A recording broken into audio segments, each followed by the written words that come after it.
Welcome to our last session for this particular conference, and I think you're here because we're going to talk about blood pressure measurement. You're going to learn about using an automated monitor, an Omron monitor, that we believe can make a difference for your patients. If you've used these before, you have some idea. If not, I'm just going to go through some background very quickly about why we think this is so important.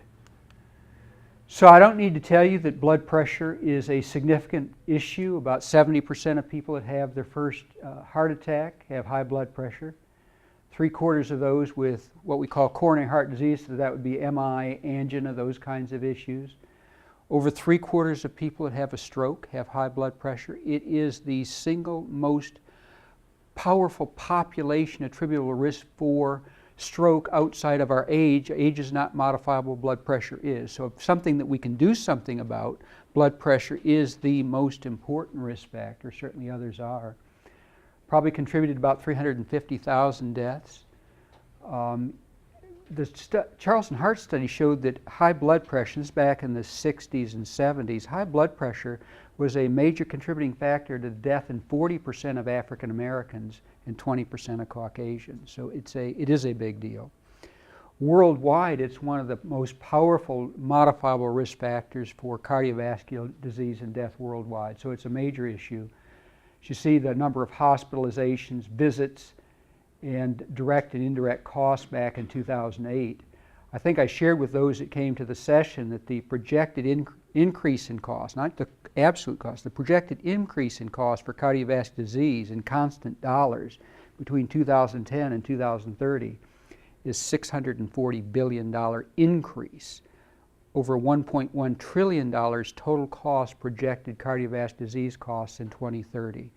And so that's again why I'm passionate about these things. We need to make a difference. Those are simply not sustainable numbers. So blood pressure. There are an awful lot of people that know how to take a blood pressure and to get numbers, but oftentimes that number is not accurate. It's been estimated that over 95% of the time in clinical practice we do not take blood pressure the way it's supposed to be measured. Over 95% of the time. And we're taking a number that really has life and death importance to it. And so we've used the term in the past, casual blood pressure. It really shouldn't be done casually. It should be done with some rigor to it, and that's what we're here to talk about. But Dr. Kaplan put this, the measurement of blood pressure is likely the clinical procedure of greatest importance that is performed in the sloppiest manner. Here's a study that came from Dr. Martin Myers, who's a family physician that's been very interested in blood pressure measurement. He used an automated device, which we've used in the past, called the BP True. And what he did is he took people with uncontrolled blood pressure, 50 of them, and you see their blood pressures measured in the first blood pressure measured with staff present in the room, 162/85. The monitor then took 5 more readings with the patient alone in the exam room, feet on the floor, back supported, arm at heart level, and you see what the blood pressure did. What he found is those average blood pressures, once the staff leaves the room, the patient's alone in the room, correlate pretty well with average daytime blood pressure. So when we measure blood pressure, we're trying to do 2 things. One, we want to measure it accurately, so the pressure we're measuring reflects what's actually happening in the artery. And we try also, so that's accuracy. The second thing that's important is to try to get a blood pressure that's representative of usual pressure and not one that just reflects, say, the anxiety of the office. Now, while office hypertension is not entirely benign, it does not carry nearly the adverse prognosis of blood pressure that's elevated both inside and outside the office. Number one. Number two, for the most part, our medications don't treat blood pressure variability. What they do is lower the average, but relative variability continues. By that I mean if your blood pressure goes from 200 to 100 and you are 200 plus or minus 20, you're going to probably be 100 plus or minus 10. So that relative variability is still 10%. Our medications typically don't touch that very much. So we really don't have medications to treat variability. So ambulatory blood pressures, looking at those versus office, and these are patients not controlled on 3 or more medications. And 38% of them did not have hypertensive readings outside the office by ambulatory monitoring. Hypertension in the office in Brazil, again, resistant hypertension, 39% had office, so 37.5%, 39%.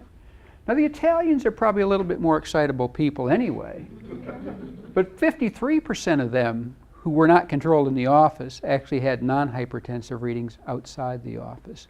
So what I'm saying is the data suggests that by using a monitor like this with the protocol that we've recommended can get both an accurate and the opportunity for a more representative blood pressure.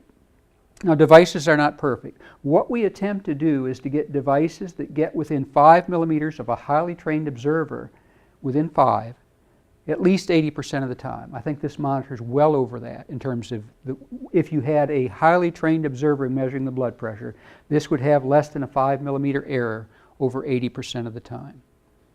There are devices out there that have been marketed that are in the 40–50% range. We don't want you using those, where accuracy is important. What you'll learn from this is if we do this with, as Lauren is, back supported, feet on the floor, properly rested, getting the blood pressure. If we were out of the room, the pressures would be even lower. But Shannon Hudson, who's on the nursing faculty at MUSC, who's been working with us for several years now, is actually familiar with several of these devices. We've just thrown another new one at you here. But Shannon, I'm going to be quiet and turn this over to you. And we're just going to demonstrate for you how to use the Omron device and how to implement the protocol or the process with Lauren as our patient. And we have developed a poster for you too to pick up as a reminder of the process, and a sticker with the memory aids for the settings on the Omron device. So just a few things about the device before I use Lauren as an example. The factory settings on this are to do an average of 2 pressures. So you will have to set it to average 3 pressures before you use it for the first time. It comes with a manual, and how to change the settings is on page 12. I will show you really quickly. You hold the on-off button and the start button together, and it comes up F1. And see, mine says 3, yours will say 2. And you just press this deflation button until you get to 3. And then turn it off, and it'll hold the setting. So now it's set to average 3 pressures. And we're recommending that you set this P dial to auto for the inflation, and the mode to average, do the average of 3 pressures. Hi, ma'am. I'm Shannon. Your name is Lauren. Okay, Lauren, I would like for you to turn off your cell phone, please, while we take your blood pressure. And I need for you to please not talk. And we have your back supported, yes, your feet flat on the floor. Will you please place your arm on this table? Thank you. And I'm going to measure your arm to make sure I have the appropriately sized cuff. We want to put this little arrow right here where your artery is, and not have anything between your skin and this cuff.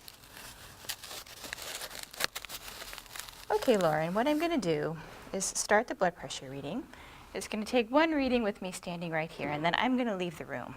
And there's going to be 1 minute between blood pressure readings. It's going to do 3 total. And then I'm going to come back in and see what it says. Okay? Okay. And then we press on, off, and start. And the first blood pressure, there will be no delay. It immediately takes the first blood pressure.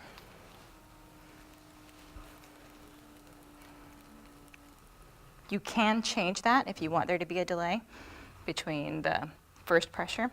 And then you can also change it if you want something different than 1 minute, but our recommendation is 1 minute between blood pressures. Correct, Dr.? That is correct. They've done it with both 1 and 2 minute intervals, and it worked equally well. So to save time in the office setting, we've recommended with the 1 minute intervals. Okay, I'll be back in just a few minutes.